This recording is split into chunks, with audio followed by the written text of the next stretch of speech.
எல்லாருக்கும் வணக்கம். எல்லாருக்குமே குடியரசு தின வாழ்த்துக்கள். ஸோ இந்த நிகழ்ச்சி வந்து எல்லாருக்கும் சதீஷ் அண்ணா சொன்னதுக்கப்புறம் கொஞ்சம் சர்ப்ரைஸாக தான் இருந்திருக்கும். என்னது இது புதுசாக ப்ரெஸ் மீட்டாக இருக்குது, டேரக்டர் லோகேஷ் கனகராஜ் வந்து இப்படிலாம் ப்ரெஸ் மீட்லாம் வச்சு இதுக்கு முன்னாடி பழக்கம் இல்லையே, ஸோ முதல் முறையாக இருக்குது, என்ன பேசுவாருன்ற ஒரு சந்தேகமும் எதிர்பார்ப்பும் ஆர்வமும் எல்லாருக்குமே இருந்திருக்கும். எனக்குமே அப்படி தான் இருந்திருக்கு.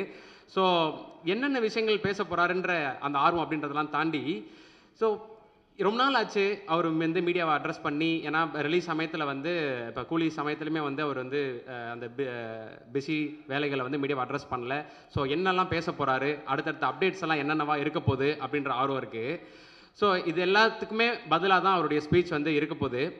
ஸோ இப்போ பல கேள்விகள் இருக்கும். இந்த பல கேள்விகளுக்கு பதிலாக அவர் என்ன பேச போகிறாரு அப்படின்றதெல்லாம் தாண்டி, இவரோட ஒரு பேட்டியோ இல்லை இவரோட சின்ன ரீலோ, இவரை பற்றின ஒரு சின்ன நியூஸோ இல்லை காசிப்போ எது வெளிவந்தாலும் அன்னைக்கு தமிழ் சினிமாவுடைய ஹாட் டாபிக் அதுவாக தான் இருக்கும். ஸோ அப்படி ஏதோ ஒரு சென்சேஷனான விஷயங்கள் வந்து அவர்கிட்ட இருந்து நமக்கு வந்துக்கிட்டே இருந்திருக்கு.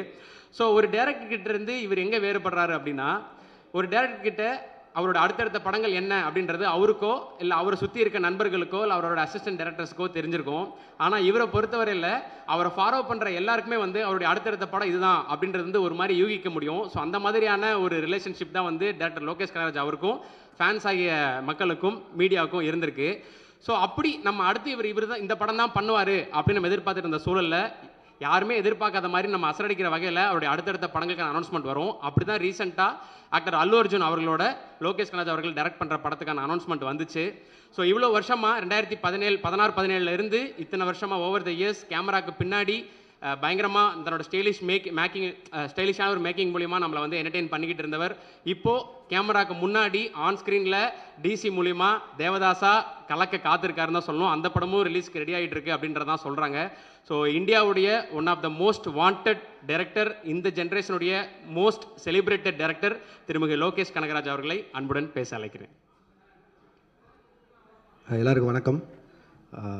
முதல்ல எல்லாருக்கும் குடியரசு தின நல்வாழ்த்துக்கள். சுதர்ஷன் சொன்ன மாதிரி அப்படி ஒன்றும் பயங்கரமான ஒரு ப்ரெஸ் மீட்டோ அந்த மாதிரிலாம் ஒன்றும் இல்லை. எனக்கு இந்த கூலி ரிலீஸ்க்கு அப்புறம் உங்களை யாரையுமே சந்திக்கல. யூஸ்வலாக ஒரு படம் ரிலீஸ் ஆனதுக்கப்புறம் ஏதோ ஒரு தேங்க்ஸ் மீட்டோ சக்ஸஸ் மீட்டோ இல்லை ஏதோ ஒரு வகையில் சந்திச்சிருவேன். இந்த தடவை சந்திக்க முடியல. கிட்டத்தட்ட ஒரு 6 மாதம் வச்சுன்னு நினைக்கிறேன். அந்த நீலம் பண்பாட்டு மையம் போகும்போது அப்பவும் பேசணும்னு நினச்சேன். பட் ஆனால் கொஞ்சம் அவசரமாக போக வேண்டியிருந்ததால் அப்பவும் சரியாக பேச முடியல.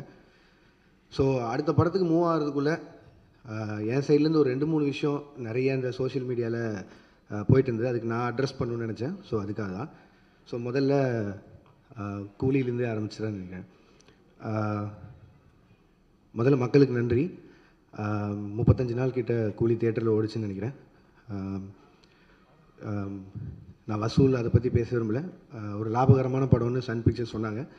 அண்ட் 1000 விமர்சனங்களை தாண்டி அந்த படம் 35 நாள் ஓடினதுக்கும் இல்லை இவ்வளோ தூரம் வசூல் பண்ணதுக்கும் மக்களுக்கு மிகப்பெரிய நன்றி. அண்ட் பத்திரிகையாளர்களுக்கு நன்றி. அண்ட் யூடியூபர்ஸ் எந்தெந்த வகையில் அந்த படத்தை பற்றி பேசினாங்களோ, மீம் கிரியேட்டர்ஸ், ரிவ்யூவர்ஸ், கிரிட்டிக்ஸ் எல்லாருக்குமே ஒரு மிகப்பெரிய நன்றி. அதில் வந்த கிரிட்டிக்ஸ் வந்து நிறைய விஷயங்கள் என்னை யோசிக்க வச்சுருக்கு. எப்படின்னா, ஸோ இதுதான் எங்கிட்டேருந்து எதிர்பார்க்குறாங்க, இந்த மாதிரி கதை சொல்கிறது தான் எதிர்பார்க்குறாங்கிற வரைக்கும் நிறையா விஷயம் நானும் அதில் லேர்னிங்காக எடுத்திருக்கேன். அண்ட் அதை என்னோடய அடுத்தடுத்த படங்களில் அவ்வளோ தூரம் விமர்சனங்கள் இல்லாத படங்களை தர முயற்சி செய்வேன். நன்றி. அண்ட் அதுக்கடுத்து ரஜினி சார், கமல் சார் படம், அதை பற்றியும் நிறைய விமர்சனங்கள் போயிட்டு இருந்தது. என்ன எது கிளாரிட்டி இல்லாமல் அதை பற்றியும் என் சைட்லேருந்து ஒரு கிளாரிட்டி கொடுத்துருன்னு ஆசைப்பட்டேன். கூலி ரிலீஸ் ஆகிற டைமில் 2 பேருமே மீட் பண்ணேன். அண்ட் 2 பேருமே இந்த மாதிரி ஒரு படம் பண்ணலான்னு சொன்னாங்க. எனக்கு அது மிகப்பெரிய ஆப்பர்ச்சுனிட்டி. கிட்டத்தட்ட 46 வருஷம் கழித்து 2 பேர் ஒன்று சேர்றாங்க அப்படின்னா, அவங்க வந்து என்னை டைரக்ட் பண்ண சொல்லி கேட்டதே எனக்கு பெரிய விஷயமா இருந்தது. ஆனால் எனக்கு அப்போ கைதி 2 இருந்தது. கைதி 2 தான் என்னோட இமீடியட் நெக்ஸ்ட் ஃபிலிமாக இருந்தது.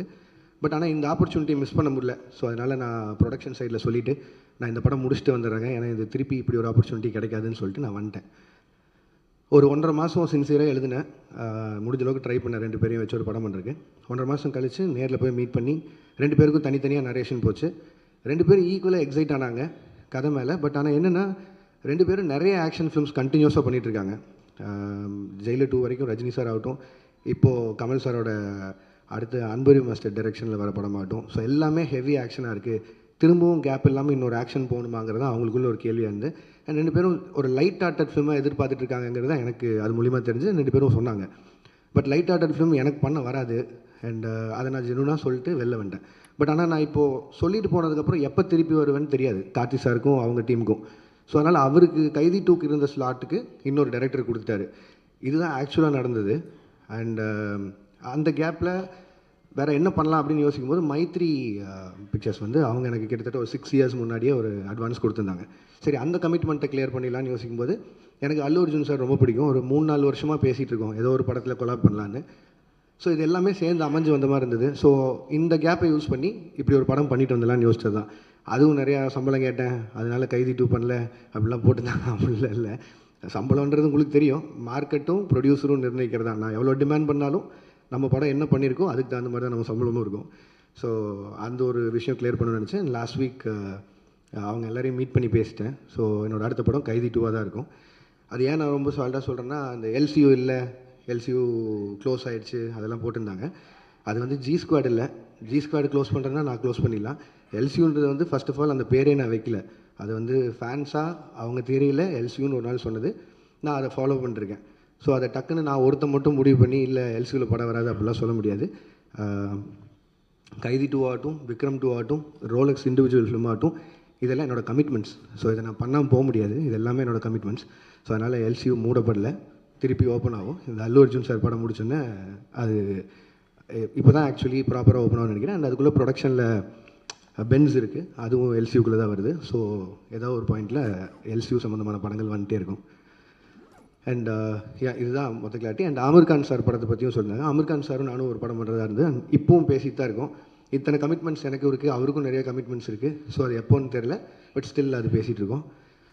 அண்ட் அவ்வளோதான், இதுதான் நான் மேஜராக அட்ரஸ் பண்ணணும்னு நினச்சேன். ஏன்னா இதுக்கு நான் ஒரு பாயிண்டில் பதில் சொல்லி ஆகணுன்ட்டே இருந்தது. ஏன்னா ஒரு சைடு 2 சைடில் எல்லா பக்கமும் பேசிகிட்டே இருக்காங்க. ஸோ என்னோடய சைட்லேருந்து ஒரு கிளாரிட்டி கொடுத்துட்டு நான் அடுத்த படத்துக்கு மூவ் ஆகணுன்ட்டு இருந்தது. ஸோ அதனால தான் இந்த press meet. And thank you so much எல்லோரும் வந்ததுக்கு. உங்களுக்கு எதாவது கேள்விகள் இருந்ததுன்னா கேட்கலாம். வாழ்த்துக்கள். Thanks ma'am. ஆக்டிங் வெஞ்சர்ஸ் பற்றி பேசவே இல்லையே?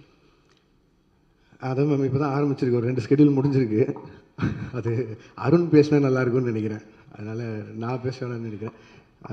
இன்னொரு 25 டேஸ் பேலன்ஸ் இருக்குது. அந்த படம் ஷூட் முடிச்சுட்டு நான் அடுத்து அல்லு அர்ஜுன் சார் படத்துக்கு மூவ் ஆகிடும். லோகேஷ் சார், உங்களுக்கு நடிக்கிறது ஈஸியாக இருக்கா, டைரக்ஷன் பண்ணுறது ஈஸியாக இருக்கா? எல்சியூவில் தனுஷ் சிம்புலாம் சேர்த்துக்கு வாய்ப்பு இருக்கா சொல்லுங்கள். ஏன்னு இவ்வளோ கேள்வி கேட்டீங்க? நடிக்கிறது அவ்வளோ ஈஸியாக இல்லைங்க, கஷ்டமாக தான் இருக்குது எனக்கு தெரிஞ்சு. அதான் நான் புதுசாக ஏதாவது கற்றுக்கணும், சும்மா இருக்க டைம் இப்படி ஏதாவது செலவு பண்ணணும்னு சொல்லி பார்த்தது தான். அண்ட் அருணுக்கு எனக்கு கம்ஃபர்ட் இருந்தது, ஃப்ரெண்டு வேறு. ஸோ அதனால் ஈஸியாக அந்த படம் பண்ணிட முடியும்னு நினச்சேன். பட் ஆனால் அவ்வளோ ஈஸி இல்லை, கஷ்டம் தாங்க அது. திருப்பி அது கன்டினியூ பண்ணணுமா இல்லையாலாம் தெரியல. இப்போ சொன்னேன்ல இவ்வளோ லைனப் இருக்குது, ஸோ அதெல்லாம் பண்ணணும். ஸோ தெரிலங்க. Lokesh. Hello. Hi. Yes sir. So initial daysல like lot of positive reviews வந்தது. லைக் நிறைய உங்களுக்கு நீங்கள் தான் மோஸ்ட் செலிபிரேட்டட் டேரக்டர் அப்படிங்கிற மாதிரிலாம் நிறைய போயிட்டு இருந்தது. ரீசெண்டாக நெகட்டிவ்ஸும் இருக்குது, லைக் ஹேட்ரடும் இருக்குது. So handling both these things different spectrum, like அதை எப்படி பார்க்குறீங்க, like how you handle those? இல்லைங்க, நான் அதான் முன்னாடி இருந்தே நான் சொல்கிறது ஒன்று தான். நான் அதை எதுவும் பர்சனலாக எடுத்துக்க மாட்டேன், ஏன்னா அது என்னோடய வேலை. இப்போ வந்து என்னோடய ஃபஸ்ட்டு படம் இல்லை கூலி, என்னோடய ஃபஸ்ட்டு படம் மாநகரம். கிட்டத்தட்ட 9 வருஷமாக எவ்வளோ பாராட்டுகள் வாங்கியிருப்பேன்னு எனக்கு தெரியும். அவ்வளோவே பாராட்டிட்டு இருந்திருக்காங்க. டக்குன்னு விமர்சனம் வரும்போது அதை மட்டும் நான் ஒத்துக்க மாட்டேன்னு சொல்கிறது நியாயம் இல்லை. அண்ட் படங்கிறது மக்களுக்காக, அது அவங்களுக்கு காட்டும்போது விமர்சனம் வரும்போதும் அதை ஏற்று தான் ஆகணும். ஸோ அதனால் அதை நான் ஸ்பிட் பண்ணி பார்க்கல. அண்ட் ரெண்டாவது அதை நான் பர்சனலாக எடுத்துக்கல, அது ப்ரொஃபஷனாக மட்டும் வச்சுக்கலான் இருக்கேன். ஸோ அதனால் success and average and going take அது உண்மை தானே, எல்லாருக்குமே நடக்கிறது தானே. ஸோ அதனால் நான் பெருசாக எடுத்துக்கல. தேங்க்யூ.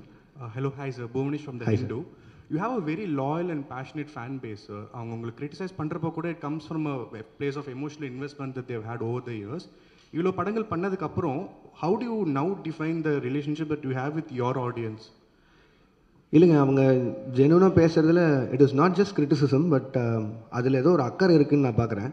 இப்போ நான் எக்ஸாம்பிளாக தான் சொல்கிறேன், ஒரு 10 ஃப்ரெண்ட்ஸ் இருக்காங்கன்னு வைங்களேன், அதில் எல்லாமே சரின்னு சொல்லிட்டு யாரோ ஒருத்தர் மட்டும் இல்லைடா நீ செய்கிறது தப்புன்னா அவன் உண்மையிலேயே ஃப்ரெண்டுன்னு நினைக்கிறேன். அந்த லாயல் பேஸ் ஆஃப் ஃபேன்ஸ் தான் இருக்காங்கன்னு நான் நினைக்கிறேன். ஸோ அதனால் I'm very happy about them. Sir Akshay from the new Indian express. நீங்கள் ஒரு ஃபியூ இயர்ஸ்க்கு முன்னாடி வந்து சொல்லியிருந்தீங்க, இந்த மாதிரி எனக்கு ப்ராஜெக்ட்ஸுக்கு நடுவில் வந்து கொஞ்சம் ஸ்பேசிங் பண்ணணும், so that I can write அப்படின்ற மாதிரி சொல்லிட்டு, இப்போ நீங்கள் அடிஷ்னலாக வந்து ஆக்டிங்கும் பண்ணுறீங்க. So doesn't that defeat the purpose?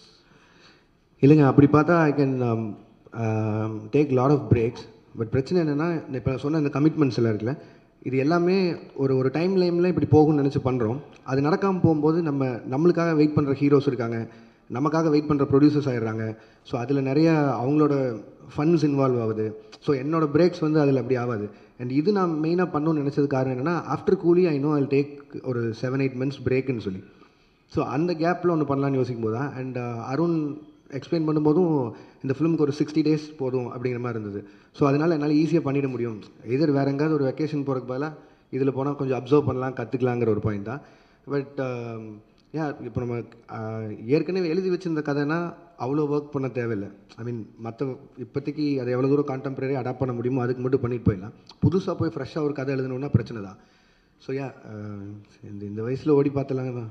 Lokesh sir, Yes, ma'am. Abhirami from Dinamalar. Hi, ma'am. First of all, thanks and appreciation for this clarification. ஏன்னா இந்த கிளாரிஃபிகேஷன் இல்லாமல் நிறைய உங்களை பற்றி போயிட்டே இருந்தது. Welcome ma'am. Thank you so much for that. இப்போ நீங்கள் ஆக்டிங்கில் மறுபடியும் இது டிரெக்ஷன்லேருந்து ஆக்டிங்க்கு வந்திருக்கீங்க. To you have any idea to extend this acting? ஏன்னா இப்போ 2 schedule முடிச்சிருக்கேன்னு சொல்லியிருக்கீங்க. ஸோ திரும்ப ஆக்ஷன் பண்ணலாமா, நடிக்கலாமா, இல்லை நீங்கள் டைரக்ஷனுக்கே திரும்பி போயிடலாம் அப்படின்னு முடிவு? இல்லை மேம், இது திரும்பி போகிறதுக்கான விஷயமே இல்லை. இடையில ஸ்கூலில் லீவ் விட்ட மாதிரி தான். அந்த கேப்பில் ஓடி போய் நடிச்சுட்டு வந்துட்டேன். பட் ஆனால் என் ப்ரொஃபஷன் டைரக்ஷன் தான் மேம். நான் அதில் தான் இருக்க போகிறேன். இதே மாதிரி திருப்பி ஒரு 6 மாதம் படங்களுக்கு நடுவில் கேப் வந்து ஒரு சின்னதாக யாராவது ஒரு கதை எடுத்தால் நடிக்கலாமா. பட் இப்போதைக்கு அந்த எண்ணெல்லாம் இல்லைங்க. அருண் படம் முடிச்சுட்டு டைரக்ஷன் போகும். Thank you ma'am.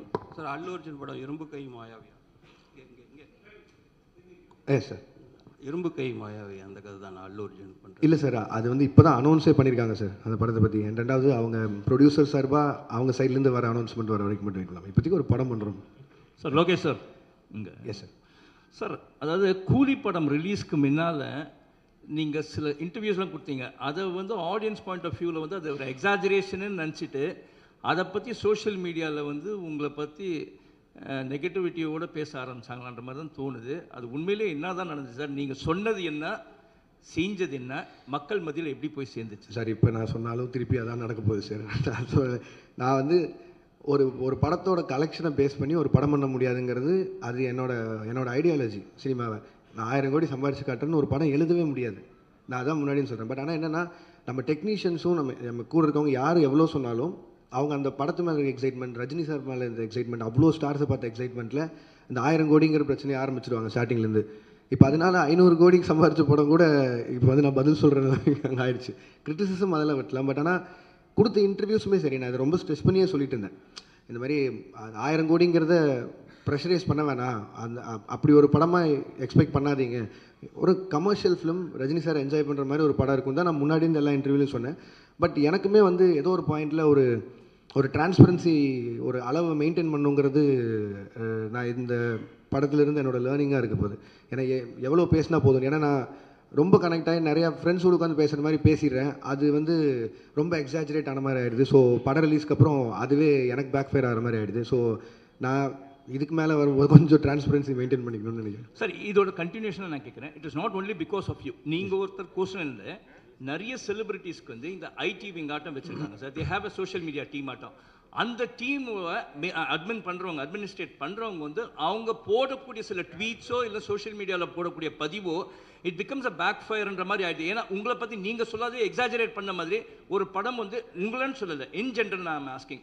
ஒரு படம் ரிலீஸ்க்கு முன்னாடி இது வந்து 500 கோடி கலெக்ஷன் ஆகும், 1000 கோடி கலெக்ஷன் ஆகும்னு அந்த ஐடி விங் போடுறதுனால கடைசியில் அது வந்து 200 கோடி தான் ஆச்சுன்னா அது அப்படியே ட்ராபேக் ஆகிடுது. அது எப்படி சார்? அது நான் எப்படி சார் சொல்ல முடியும்? இது வந்து அது ஃபேன்ஸையும் நீங்கள் தடுக்க முடியாது. அண்ட் சோஷியல் மீடியா இன்றைக்கி உங்களுக்கு எவ்வளோ தூரம் தடுக்க முடியாத ஒரு சக்தி ஆயிடுச்சு.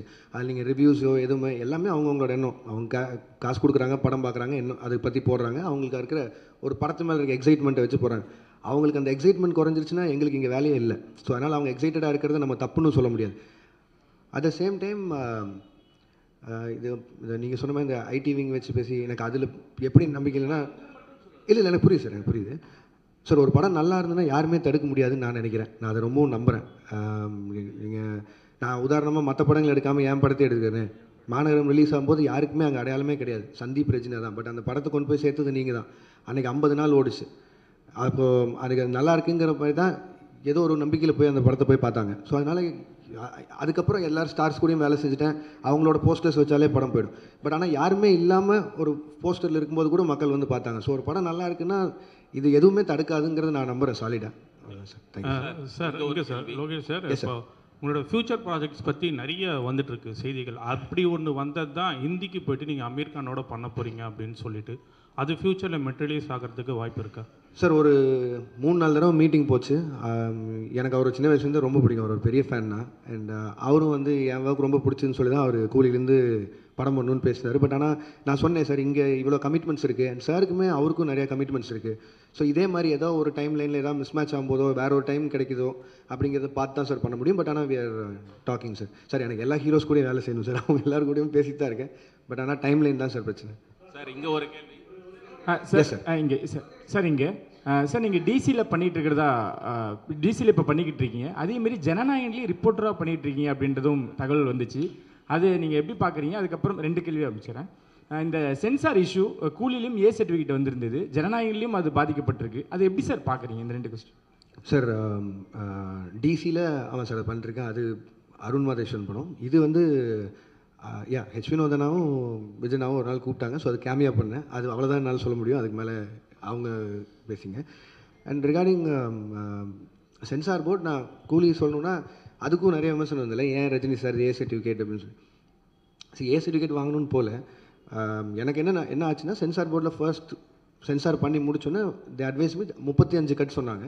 அப்புறம் ஒரு 9 மியூட்ஸ் இருந்தது. மியூட்ஸ் கூட ஓகே, எனக்கு பிரச்சனை இல்லைன்னு சொல்லிட்டேன். பட் 35 கட்டுங்கிறது வந்து என்னால் அன்றைக்கி ஏற்றுக்க முடியல. இப்போ படம் ரிலீஸ் ஆனதுக்கப்புறம் ஆல்ரெடி நிறைய இடங்கள் புரியலன்னு சொல்லி சொல்கிறாங்க. மேபி அது ஐ டேக் த ப்ளேம். நிறைய இடத்துல நான் புரிய வச்சுருக்கணும். பட் ஆனால் அதையும் மீறி 35 கட் அப்படின்னா அது படமாகவே இருந்திருக்காது. இன்னும் நீங்கள் வந்து ஒரு ஒரு ஒரு ஒரு கம்ப்ளீட்டட் ஃபிலிம் வித் ஏ சர்டிஃபிகேட்டா இல்லை ஒரு இன்கம்ப்ளீட் ஃபிலிம் வித் யூபிஏ சர்டிஃபிகேட்டாங்கிற மாதிரி தான் இருந்தது. அண்ட் இமீடியட்டாக அது நான் ஒருத்தர் எடுக்க முடியிற கால் இல்லை. ஏன்னா அது எத்தனை கோடி இன்வெஸ்ட் பண்ணியிருக்காங்கன்னு உங்களுக்கு தெரியும். ஸோ நான் ப்ரொடியூசர்கிட்டையும் பேசினேன், ரஜினி சார்கிட்டையும் பேசினேன். அண்ட் எல்லோரும் பேசி முடிவு பண்ணி வி அப்ளைட் ஃபார் ரீசென்சார். உடனே ரீசென்சார் அப்ளை பண்ணோம். ரீசென்சாரில் அடுத்த பேனல் பார்த்துட்டு திருப்பியும் அதே 35 கட்டு அட்வைஸ் பண்ணாங்க. பட் அட்வைஸ் பண்ணுறதை தாண்டி ரீசென்சாரில் எனக்கு சொன்னது என்னென்னா, தீமேட்டிக்காகவே இது அதாவது பிணங்களை எரிக்கிறதும் இந்த மாதிரி பண்ணுறதுங்கிறதும் தீமேட்டிக்காகவே எனக்கு இந்த மாதிரி பண்ணணும். அண்ட் எங்களுக்கான ரிலீஸ் டைம் இருக்குது. அண்ட் எனக்கு அந்த படத்தை எந்தையுமே விஷுவலாக கட் பண்ணிட வேணாம். இது எல்லாத்தையும் மனசில் வச்சுட்டு ரஜினி சாரோட அட்வைஸையும் எடுத்துகிட்டு அண்ட் தென் வி டிசைடட். ஏன்னா ஒரு ஏ சர்டிஃபிகேட் வந்ததுனால மட்டுமே ஒரு 40-50 கோடி வருமானத்தில் லாஸ் இருக்க மாதிரி இருக்கும்.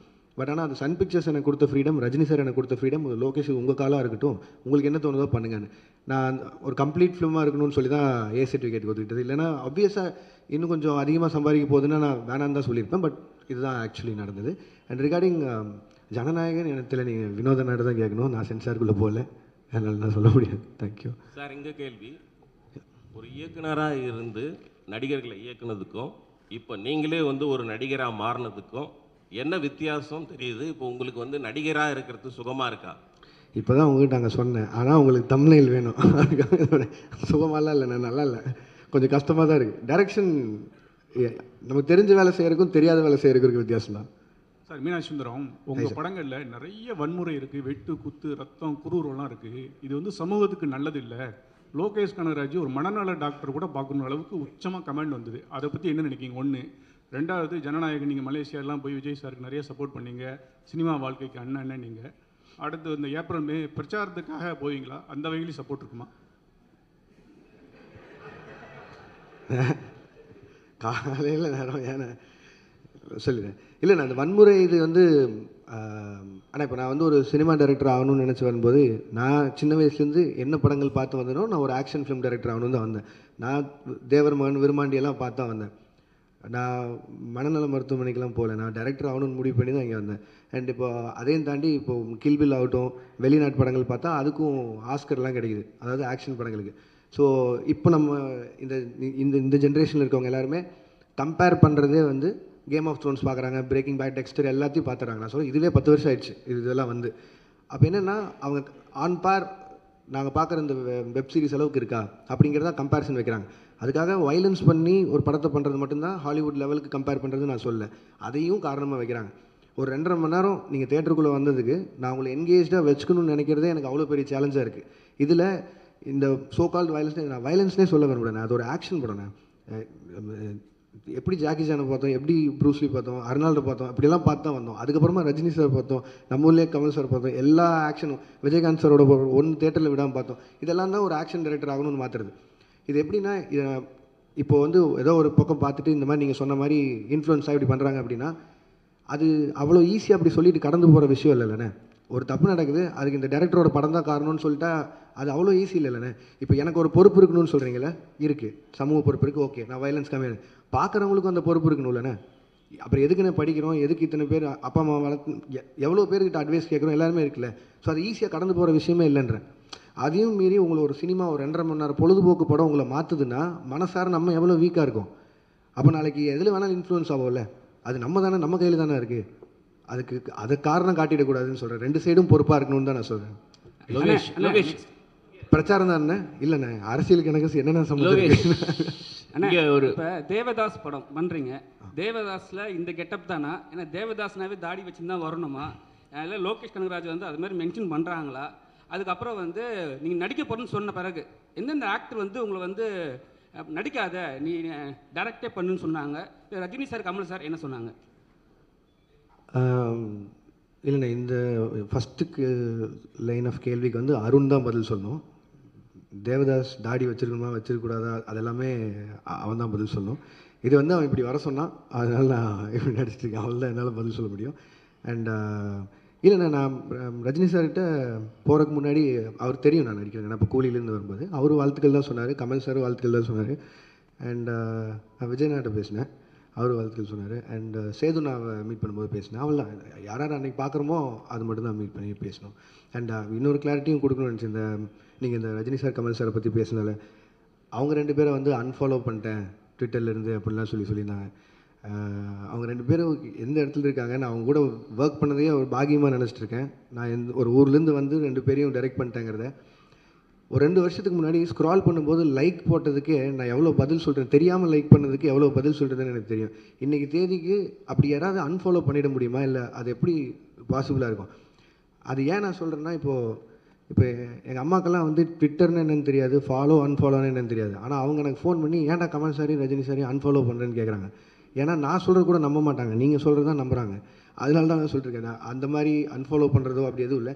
அதையும் மீறி இந்த மாதிரி ஏதாவது சென்சிட்டிவான விஷயம் இருந்ததுன்னா என் சைட்லேயோ இல்லை என் டீம் சைட்லேயோ யாராவது கிட்ட கேட்டு கொஞ்சம் எழுதுனீங்கன்னா பேசுனீங்கன்னா நல்லாயிருக்கும்னு நினைக்கிறேன். அதை வேண்டுகோளாக வச்சுக்கிறேன். மலேசியா போனதுக்கப்புறம் இங்கே தானே, மலேசியா போனதுக்கப்புறம் உங்கள் டிவிக்கே அந்த விஜய் ரசிகர்லாம் உங்க வச்சு கொண்டாடுறாங்க, ஏன் கொண்டாடுறாங்கன்னு யோசிச்சு பார்த்தீங்களா? இல்லை புரியல, என்ன சொல்லுங்க.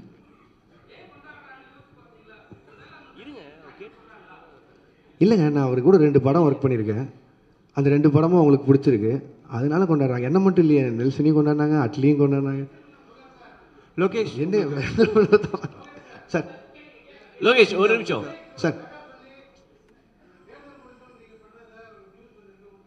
எது சார் புரியல? ஒரே நிமிஷம். இல்லை சார், அப்படியெல்லாம் எதுவும் நடக்கல சார். லோகேஷ் ஒரே நீங்கள் அல்லு அர்ஜுனை வச்சு அட்லியும் பண்ணுறாரு, அல்லு அர்ஜுனை வச்சு இப்போ நீங்கள் லோகேஷ் கனகராஜும் பண்ண போகிறாரு. ஸோ 2 பேருக்கும் உள்ள அந்த காம்பினேஷனில் ஒரு ஹெல்த்தியான ஒரு காம்படிஷன் இருக்குமா? யார் பெஸ்ட்டாக பண்ணுறது அல்லது யார் படத்தை பீட் பண்ணுறது அப்படின்னு சொல்லிட்டு? இல்லைங்க, 2 பேருமே எங்களோட அடையாளம் தமிழ் இண்டஸ்ட்ரி. ஸோ முடிஞ்ச அளவுக்கு இங்கே இருக்கிற இண்டஸ்ட்ரியை எவ்வளோ தூரம் மேலே கொண்டு போகிறோங்கிறது ஐடியா. அது அட்லீஸ்ட் சைடில் அவர் ட்ரை பண்ணுறாரு, என் சைடில் நான் ட்ரை பண்ணுறேன். 2 பேரும் ஃப்ரெண்ட்ஸ் தான். ஸோ அதனால் யார் படம் ஜெயிச்சாலும் அதிகமாக சம்பாதிச்சாலும் சந்தோஷம் தான். ஸோ தமிழ் இண்டஸ்ட்ரியிலேருந்து தானே போகுது. 2 பேருக்குமே லோகேஷ் உங்களுக்கு ஸோ என்னென்ன படங்கள் அப்டேட் பண்ணுங்க சார் உங்கள் ப்ரொடக்ஷன்? எஸ் மேம், அது ப்ரொடக்ஷன் ஐடியாவே வந்து எனக்கு இவங்க பொட்டென்ஷியல் ட்ரீம் வாரியர் பிக்சர்ஸ் அவங்களோட அந்த டைமில் அவங்க கண்டினியூஸாக படங்கள் பண்ணிருந்தாங்களே, மாநகரம், மாயா, அருவி, ஜோக்கர் அந்த மாதிரி.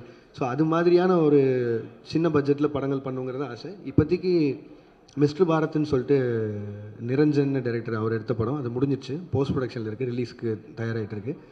ரத்னகுமார் டைரக்ட் பண்ணுற படம் 29ன்னு சொல்லி, அது நானும் Karthik Subbaraj sir, Karthik Santhanam, stone bench அவங்களும் சேர்ந்து தயாரிக்கிறோம். அந்த படமும் ஷூட்டிங் முடிஞ்சிச்சு, அது போஸ்ட் ப்ரொடக்ஷன் ரெடி ஆகிட்டு இருக்கு.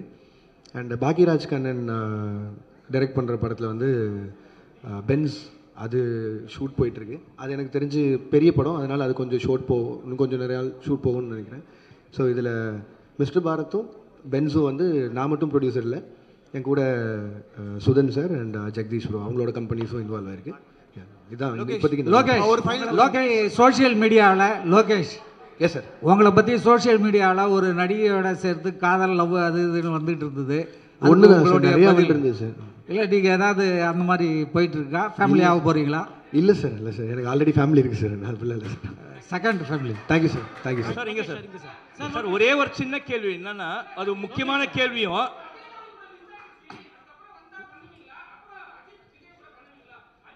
என்னங்க ஏங்க பண்ண மாட்டேன்னு சொல்ல போகிறேன், பண்ணதாக போகிறேன்.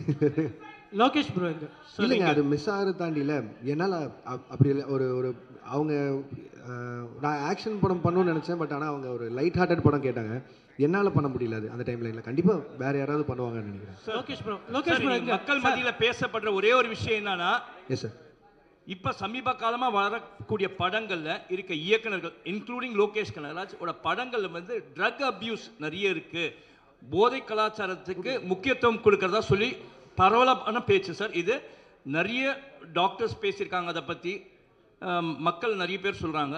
இதை பற்றி உங்களோட கருத்து என்ன? அதே மாதிரி இந்த மாதிரி ட்ரக் யூசேஜை வந்து படத்தில் வந்து பிக்சரைஸ் பண்ணுறது நல்லதா? அந்த சீன்ஸை வச்சு தான் படங்கள் ஓடுமா? ஓகே சார், நான் எனக்கு ஒரு 2 நிமிஷம் கொடுத்தீங்கன்னா நான் எக்ஸ்பிளைன் பண்ண ட்ரை பண்ணுறேன் சார். ஏன்னா இது ரொம்ப நாளாக இந்த அலிகேஷன் சொல்லிட்டு இருக்காங்க சார். நீங்கள் சொல்கிற பாயிண்ட் எனக்கு வேலிடாக புரிஞ்சிச்சு. அதுவும் இப்போது சொசைட்டியில் நடக்கிற எல்லா விஷயத்தையும் பார்த்தா அது இருக்க மாதிரி. பட் ஆனால் நல்லா நோட் பண்ணி பாருங்கள் சார், நான் பண்ண எல்லா படங்கள்லையுமே ட்ரக்கை வந்து இப்படி எடுத்துக்கிட்டால் இந்த மாதிரி ஆயிடலாம், சந்தோஷமாக இருக்கலாம் அப்படின்னு நான் சொல்கிறேன்னா எங்கேயுமே நான் சொல்ல சார்.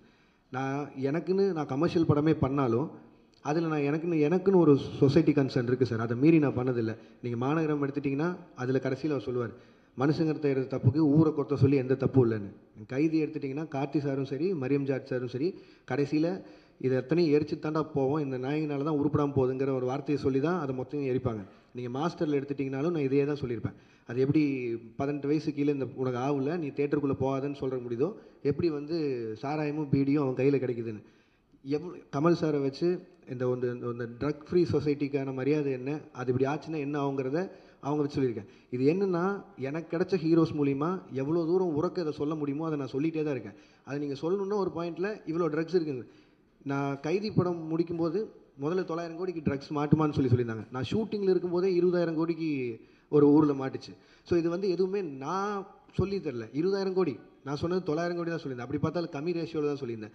இது இந்த சொசைட்டியே எவ்வளோ கஷ்டப்படுதுன்னு சொல்கிறேன் சார். இது மட்டும் இல்லை சார், என் சைடில் இதுக்கு நான் தான் பேசி ஆகணும். வெறுமனே இப்படி சொல்லிட்டு போயிடலாம், கமர்ஷியலாக வந்துட்டான் ட்ரக்ஸை வச்சு படம் பண்ணிட்டான் இல்லை சார். எவ்வளோ தூரம் சே நோ டு ட்ரக்ஸ் கேம்பெயினுக்கு நான் சப்போர்ட் பண்ணிட்டு இருக்கேன்னு எனக்கு தான் தெரியும். என் சைடில் அவ்வளோ கேம்பெயின்ஸ் நடந்துட்டுருக்கு. ஒவ்வொரு காலேஜாக போய் இது ப்ரொபகண்டா மாதிரியே பண்ணிகிட்ருக்கேன். ஒரு 15,000 ஸ்டூடெண்ட்ஸை ட்ரக்ஸை தொட மாட்டேன்னு பிளட்ஜ் எடுக்க வச்சுருக்கேன். கோயம்புத்தூர் கமிஷனர்கிட்ட சே நோ டு ட்ரக்ஸ்ன்னு சொல்லி அந்த தலைப்பில் ஷார்ட் ஃபிலிம்ஸ் பண்ண வச்சு கோயம்புத்தூர் இருக்க எல்லா காலேஜையும் மொத்தமாக வச்சு ஒரு 60 ஷார்ட் ஃபிலிம்ஸ் வந்து அதில் யார் ஃபஸ்ட்டு வராங்களோ அவனை என் அசிஸ்டண்ட்டாக சேர்த்துறேன்னு சொல்லியிருக்கேன். அவன் தான் இப்போ என் அசிஸ்டண்ட். ஸோ இது எல்லாமே என் சைட்லேருந்து நான் பண்ணிகிட்டு இருக்கேன் சார். இது வெறும் ஜஸ்ட் ஒரு சினிமாக்காக பண்ணணும் இல்லை, இது சொல்லணுன்னு இருந்தது சொன்னேன். அண்ட் இப்போவும் நான் சொல்கிறேன், பெரிய ஹீரோஸை வச்சு சே நோ டு ட்ரக்ஸ்ன்னு சொல்கிறது அது ஒரு கன்சர்ன். அது நான் சொல்லி தான் ஆகணும்னு நினச்சிட்ருக்கேன். எஸ் சொல்ல நோ சொல்லியிருக்கேன். அதை எல்லோரும் உறக்க சொல்கிறாங்க, ஹீரோஸும் சேர்த்து. இந்த எல்சியூ உருவானதும் தான் இதில் திட்டவட்டமாக கமல் சார் சொன்ன மாதிரி தான், ட்ரக்ஸை இந்த சொசைட்டிக்குள்ளே வேணான்னு தீவிரமாக எதுக்குற தீவிரவாதின்னு அவர் சொல்லியிருப்பார்ல, அதை தான் நானும் கமர்ஷியல் ஃபார்மேட்டில் சொல்ல ட்ரை பண்ணுறேன். பட் ஆனால் நான் என்ன சொன்னாலும் நல்லதை கேட்கவே மாட்டோம், நான் கெட்டதை மட்டும்தான் பார்ப்போன்னு சொல்லியிருந்தா நானும் என்ன தான் சார் பண்ண முடியும். மேபி நான் பண்ணாமல் விட்டுறேன், அதனால பண்ணாமல் விட்டா சொசைட்டி மாறிடும்னா அது குட் தான், நான் அது பண்ண போகிறது. Thank you sir. சார் இன்வைட் அழைச்சிட்டு எல்லோரும் வந்ததுக்கு ரொம்ப நன்றி sir. And with your wishes and blessings என்னோட அடுத்த படத்துக்கு மூவ் ஆகிறேன். Thank you sir, thank you so much sir, thank you sir.